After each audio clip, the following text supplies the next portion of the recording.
talk about my day off yesterday, shall we? So, yesterday was my day off from... Oh, wait a minute. It's time for a little segment I like to call Phil's Day Off. Well, there you go. So, yesterday was my day off from streaming.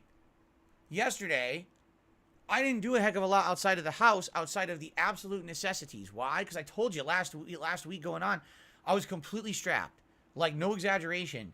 I was, like, down to the last dollar penny pinching, trying to make ends meet so I could have my day off and do everything that I needed to do. There's actually some things that we absolutely need to do, and we held off on doing them, for as long as we can now, because I couldn't afford it. It's just life. Sometimes you have weeks like that, right? And that's okay. That's life. That's the nature of the beast of adult life, is that sometimes you're going to have everything's going great, you got excess, and sometimes you don't have enough, and you got to kind of cut corners. And that's exactly what we had to do this week. We had to cut corners because, it was a slower week. I mean, I've told you the past couple of weeks, actually, there's been a lot of slower days when it comes to things like support on the streams, and that's just a matter of fact, and there's nothing you can do about it, all right? You're not going to sit here, it's not the end of the world, but at the same time, yeah, it has negatively affected me. So, basically, I went grocery shopping, and I penny pinched. We basically said, well, what do we have in the house that we can use to make a meal right now? We're like, oh, we already had some leftover ingredients from this and this. Maybe we could put those together and just get this one other component and make a meal out of it. You see? So that's kind of what we did for a couple of days to try to save some money. And I had to go to the pet store this week because Jasper was out of dry food. So right there, the bag of dry food's over $20, And, a few other things here or there. Nothing too crazy. But basically, I was out and about doing my thing. But mostly yesterday was a day when I stayed home and I watched Kat play the entirety of Life is Strange True Colors. Yes, she had never played a Life is Strange game before. And she was looking for a game on Game Pass the night before because she had beaten Hogwarts Legacy and she's looking for something else to play. And I told her, I said, I think you're going to like the game. Even if you can put up with the cringy, hipsterish, really silly stuff that's in the game, it's not overbearingly pounding you with that hipsterish stuff. If you can get past that, you'll probably really enjoy the game because I actually felt that the game was a great story. So, it took a little bit of convincing, but she decided to give it a shot. She played the entirety of the game yesterday, 10 hours, because she liked it so much she couldn't stop playing it. And yes, we laughed together at the hilarious parts of the ridiculousness of it. Because there are ridiculous parts of it where the writing is really bad, where the characters are just obnoxious. But that's the thing. If there's a game where that's not overbearing, and that's not the majority of the game, then you can put up with it. And that's the difference between, I feel, Life is Strange True Colors and Life is Strange 2. Life is Strange 2 is like this constant, overbearing theme of, oh, all these Americans in America are racist, and they hate you if you're not white. And I'm watching, I'm like, yes, there are people like that. Don't get me wrong. There are absolutely people like that in America who are racist idiots. But it doesn't constitute the entirety of America. But if you played Life is Strange 2, you sure as hell would think that. Because, like, literally in every episode of Life is Strange 2, the two brothers are encountering people who hate them because of their race. It's the stupidest thing I've ever seen and so misrepresentative of what America really is. So, when you play Life is Strange True Colors, it's not like that. There are some really ridiculous things there, but at the same time, again, you can kind of roll with it, laugh with it, and it's absolutely not that overbearing, and the plot is great. And by the way, this is the most modern one. It's from a couple years back. The graphics are pretty good for it, and I actually really like some of the gameplay elements as well. Kat actually loved it. I was really happy that she did because that was a game that I really enjoyed on stream a couple years ago when it was new, and I'm very happy that she enjoyed it as much as I did. So, basically, it was a good chill day together where I kind of watched her play, and it was fun to watch because of the narrative, but also gameplay elements, and, it was a very good chill time together with my wife. I really enjoyed that. And like I said, for dinner, we ordered Mexican food. We haven't had it in many months. The last time that we ordered Mexican, so here's the thing. This is the drawback of ordering food through any of these delivery apps, okay? So, we like this particular Mexican restaurant in our area. We find it to be the best one, okay?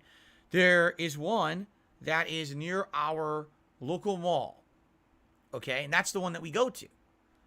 And if we're out and about, that's where we would eat if we were going to get Mexican food. We go to that restaurant physically. Well, it's a chain.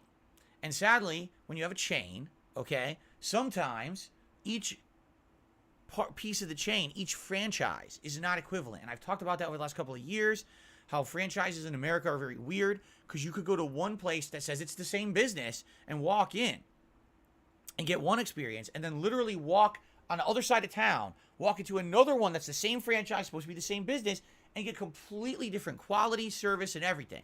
It's very weird that these franchises don't enforce consistency in their business. They absolutely should, and they don't. It's pretty pathetic. So in this case, all right, we had always been ordering Mexican food from this one restaurant.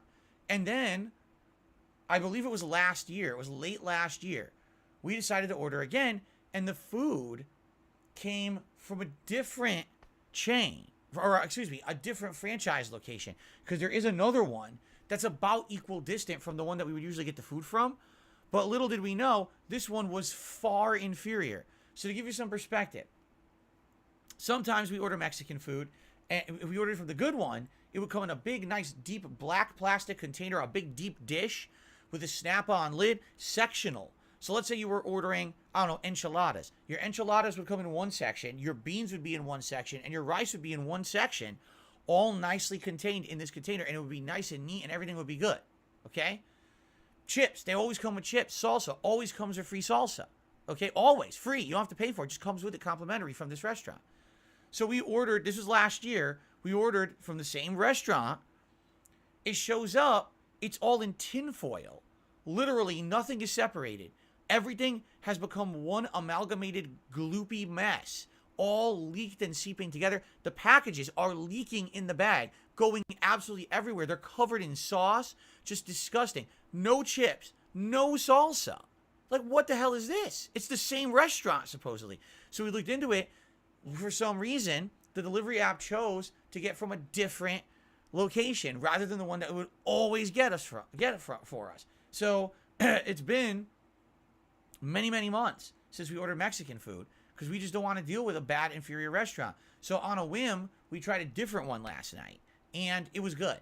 We actually each got a burrito. I got like a chicken fajita burrito, and she got some kind of a burrito that had beef and stuff in it, and it was great. It was flavorful. And we got tortilla chips, we got salsa. That's how I cut the roof of my mouth here with a freaking chip. So that was it was a relaxing day off. It was a nice relaxing day off, watching Kat play Life is Strange True Colors, and just, you know, chilling. And I actually had a good day yesterday. It was quite good. Unlike a few other days where it's very stressful because I have a million things to do or whatever, it was actually not a nice day off. I was very pleased with how the day off went yesterday. So there you go. Okay. Okay. Silva Jen, I love nonsense like this. Oh, you sound like a Karen right now. So if you complain about anything at all in regards to customer service, you're a Karen now. Okay, so you're stupid. No, if you're paying money for a service or a good or both, and you're getting a certain level of quality for that amount of money, why would you not be upset if you paid exactly the same amount of money and got something far, far inferior? Is it not your right as a consumer to then demand better? If you think it's not your right and you're a Karen, you're an idiot. You're actually stupid. I'm sorry. You're just a dummy. So, Silva Jen, you should retract your statement because you look really stupid right now.